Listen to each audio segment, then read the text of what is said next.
How's it going, guys? I'm Connor from Running Warehouse, and today we are going to be taking a first look at the new Adidas adizero Takumi Sen 9. Now, it wasn't that long ago that we saw the complete reimagination of the Takumi Sen series. It was really built to be a 5K, 10K, kind of shorter distance super shoe. It was built a little bit more nimble and a little bit lower to the ground than what we saw in shoes like the Adios Pro, but it still retained that highly responsive midsole and energy rod design. Now looking at version 9, we've got some small upper changes that still retain all those key philosophies you saw in the previous version. So first thing we are gonna take a look at is the midsole. We still see that same Lightstrike Pro compound we saw in the last version. It runs from the forefoot to the heel. It's highly responsive, really springy, and has that 33mm stack. So it's gonna be a little bit more nimble than shoes like the Adios Pro that are max stack and gonna work better for maybe some of those shorter distances where you need to be able to turn a little bit better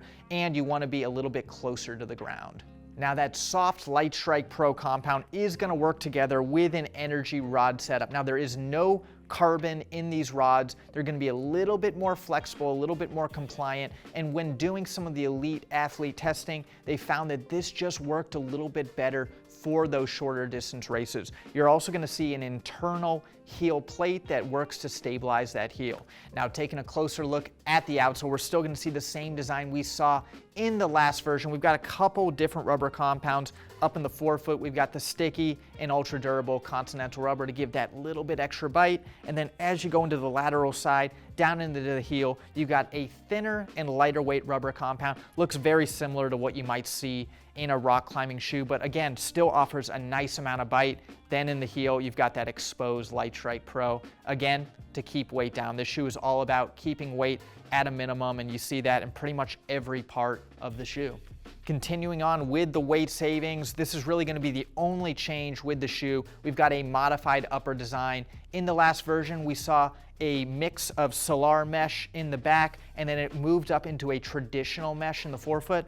Now with the Takumi Sen 9, we've got full-length Solar mesh. It's lighter, it's more breathable. It's still gonna have that unique heel cupping that keeps your heel locked in without that traditional heel counter. Really every part of this upper is built for race day performance. So there you have it. That was our first look at the new Adidas Takumi Sen 9. Not huge updates with this shoe, some small weight savings, but overall, if you liked the last version, you're probably still gonna like the Takumi Sen 9. It's built for 5K, 10K. We've seen athletes use it up to half marathon, and I think really you could probably still use it up to the marathon if you're an efficient runner. It wasn't that long ago that we saw elite marathoners using shoes with much thinner midsoles, so I think this shoe is still going to be a very versatile shoe for a wide range of racing needs. If you're looking to get the Takumi Sen 9 on your feet, it'll be available in spring 2023 here at Running Warehouse.